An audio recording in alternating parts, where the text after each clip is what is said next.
So apparently that has turned into my intro because I keep doing it. So I'm back.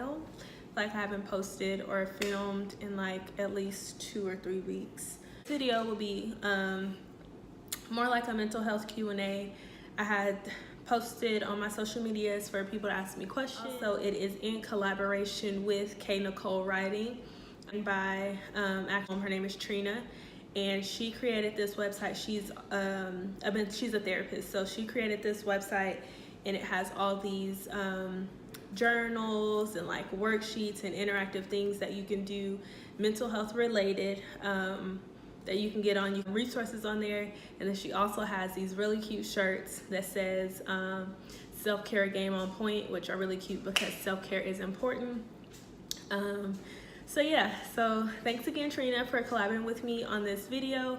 I will put all her information down below. There's so many resources out there for those who may struggle with mental health or want to help someone, or just as, you know, just as refreshers. Like, you don't even have to have mental health diagnosis or issues or anything like that to want to better yourself or to need to talk to someone. Everyone can always use somebody to talk to, or someone, you know, you can always better yourself. So those things can be used for that reason, and then also to help you get through, you know, any situation you may be going through. So enough with that. Let's get into the questions that I got. Let me sip some tea. No tea's being spilled. I'm just drinking tea.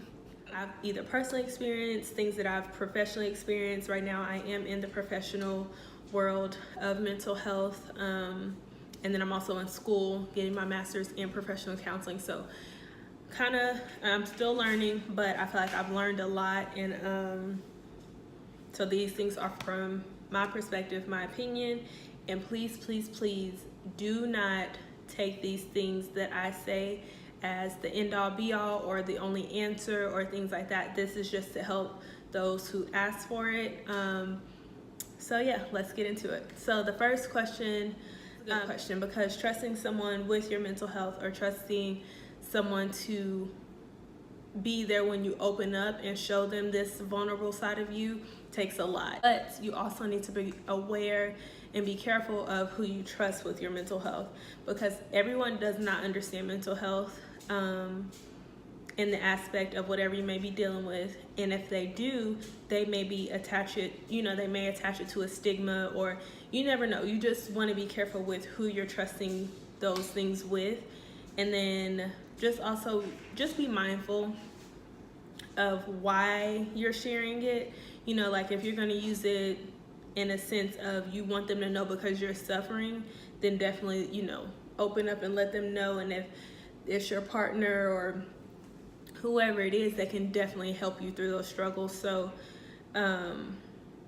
another thing that I think people have a hard time with trusting people with their problems is not knowing the outcome, not knowing how they're going to be treated after, not knowing if that person's going to judge them, not knowing, you know, they're just not knowing if they're going to be like, girl, you crazy.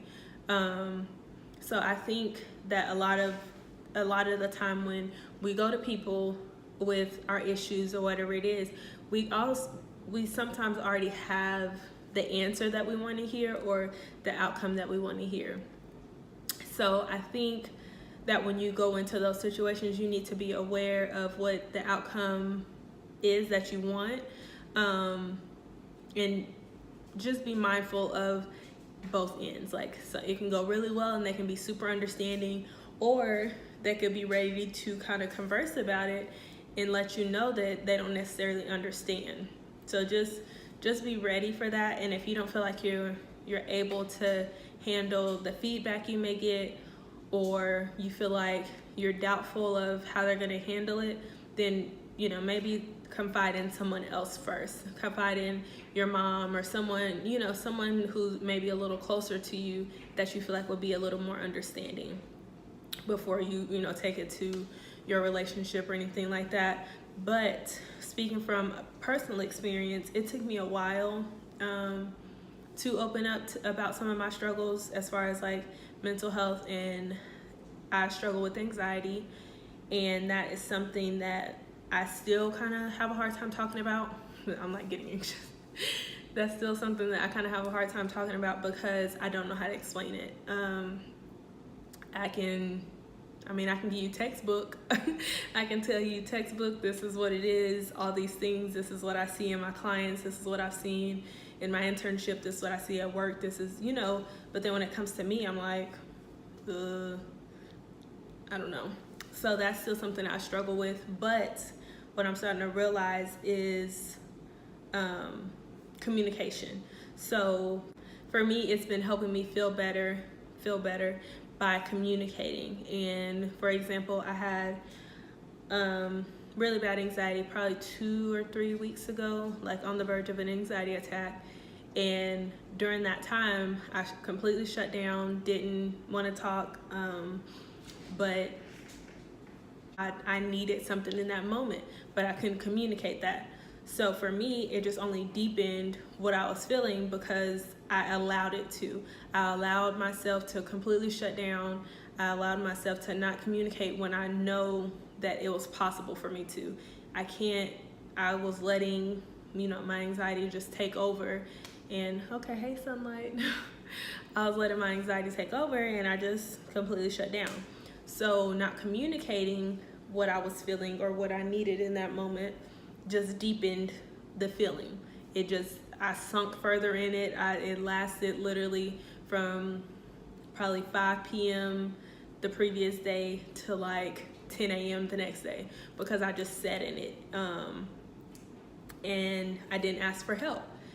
And knowing all the things that I know about asking for help and knowing how beneficial it is to communicate and ask for help, I didn't do it. And I saw the result of that. I literally saw myself struggle with something for, longer than necessary when I could have, if my boyfriend would have knew like the symptoms, my triggers and all those things beforehand, then he can pick up on that. He can be emotionally aware. But to him, on the outside looking in, it looks like, oh, she's just tired, she wanna lay down, whatever.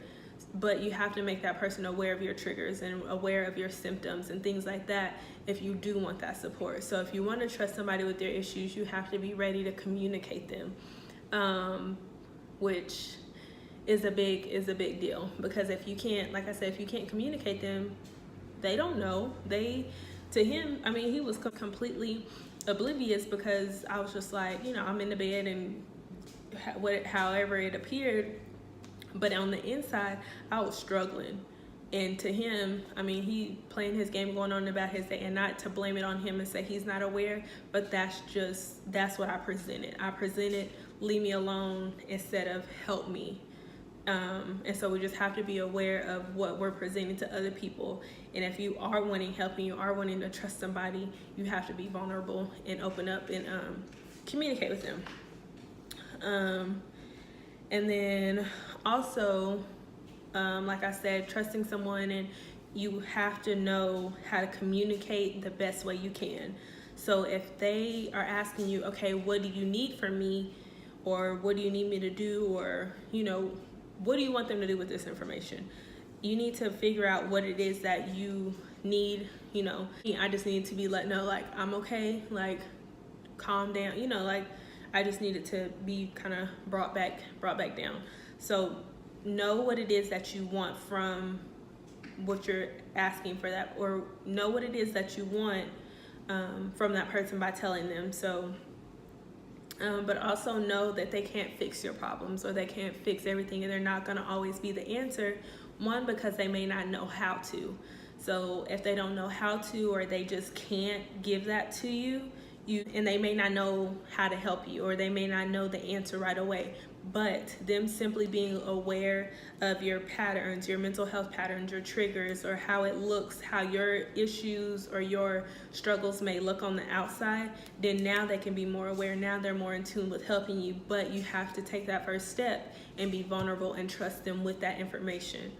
And then if you can't even make it to those steps of trusting them and communicating with that, then maybe you should, try to seek help professionally. And everyone isn't for counseling, but I'm a firm believer in it, and just know that it's a process, that it won't be immediate. It takes a lot to open up, and it takes a lot to trust someone. So like I said, if you feel like you can't trust someone personally, like right off the bat, then may seek professional help, and that way you can kind of start building that relationship as far as the confidence and the readiness to open up, because now you're opening up to someone, you know, who's unbiased, who can't judge you and all those things, or won't judge you. I won't say can't, who won't judge you. And then that'll kind of just like build your confidence. For me, it definitely helped. When I was going to therapy, it just helped me kind of better understand how to communicate myself and how to communicate those things, because before then I didn't know how, like I said, and I still struggle with it. But going to therapy and just knowing the things that I know and working on myself has definitely helped me be able to trust others with my mental health. So yeah, excuse me. The next question that I received is suffering in silence, and wanting help but not knowing how to ask. So first things first, this is common for a lot of people, kind of more common than not. You would be surprised with the amount of people who deal with things in silence and may want help but don't ask. So this is common, and you're definitely not alone. So a lot of suffering in silence is that no one will understand, being embarrassed, kind of feeling like, why am I dealing with this? Especially if you feel like you have this, but you have all this stuff going into it. You're like, I shouldn't be dealing with this. Like, no one, you know, no one will understand it. And shame can go into that, like really not understanding why you deal with mental health. And a lot of the times I see people saying like, oh, you know, say like a famous person expresses their depressed feelings or whatever. People say, well, you got money and you got this and you got that. It's just like they don't understand how you could be depressed. All that stuff doesn't take away, you know, those feelings. It you know, like, you're still human. So especially with celebrities, people be like, well, how are you depressed? Like, you know, wanting to ask or not knowing how to ask for help. So this kind of goes back to my first answer of trusting others. You have to get to a point where you feel like, okay, I'm tired of dealing with this on my own, that there's somebody out there that can help me. Like, I need some help with this. And if you need to remind yourself of that, whether it be your religion, whether you pray to God and you ask God for the strength to seek help, or you pray to God to help you through those situations. The oven just preheated. Whatever it is, if you need to go pray about it, if you need to go pray for the strength to stop suffering in silence, do what it is that you need to do. And then when you hear God's voice, or you hear the response from, you know, that you're seeking, take heed to that and go do it. Like, you can't, actually, you know what, my friend Vicky, hey Vicky, Vicky, she's actually Vicky Logan here on YouTube. Her and I went to TCU together, so yeah. She actually posted a video and was just talking about some things, and a quote that stuck out to me. So she actually just made a video, and a quote that stuck out to me was, how can you heal from something that you hide? And I was like, wow, like, seriously, that's real deep. Because seriously, like, if you're sitting there, if you know, you have these things going on inside of you and you're suffering, how can you heal from it, and how can you get help when you're hiding it? No one knows to help you. You don't even know how to help you because you're hiding it, so you can't even seek out that help. So it is so important to seek out help in however you feel that it's necessary. Like I said, whether, you know, that's your religion and you go to your religion for that, whether it is seeking therapy, whether it's talking to a friend, whatever it is, there's so much help out there. And you know, it could come from an array of places. And then also, like I said, just make that choice, and you have to be ready, and you have to be tired of suffering in silence, and then just realize that you ultimately have to make that choice. Someone can suggest it to you, someone can say you should go get some help, but it won't be the same process. You won't necessarily take as much from the healing process or receiving help if someone made you go. Because what I've seen from my experience is watching a client who's in treatment because, watching a client that's in treatment because it's court appointed, or they got to do it for whatever reason, they don't take it as seriously as the client who's literally there like, I was tired of suffering, I was tired of going through this on my own. They're more willing, and this person that you choose to go to, or whoever it is that you choose to open up to, will be so thankful and grateful that you came to them for help, because you came to them for help instead of suffering in silence and that leading to something else, and them then turn around and saying, dang, I wish she would have just asked me for help. I wish he would have just asked me for help. Why didn't they ask me for help?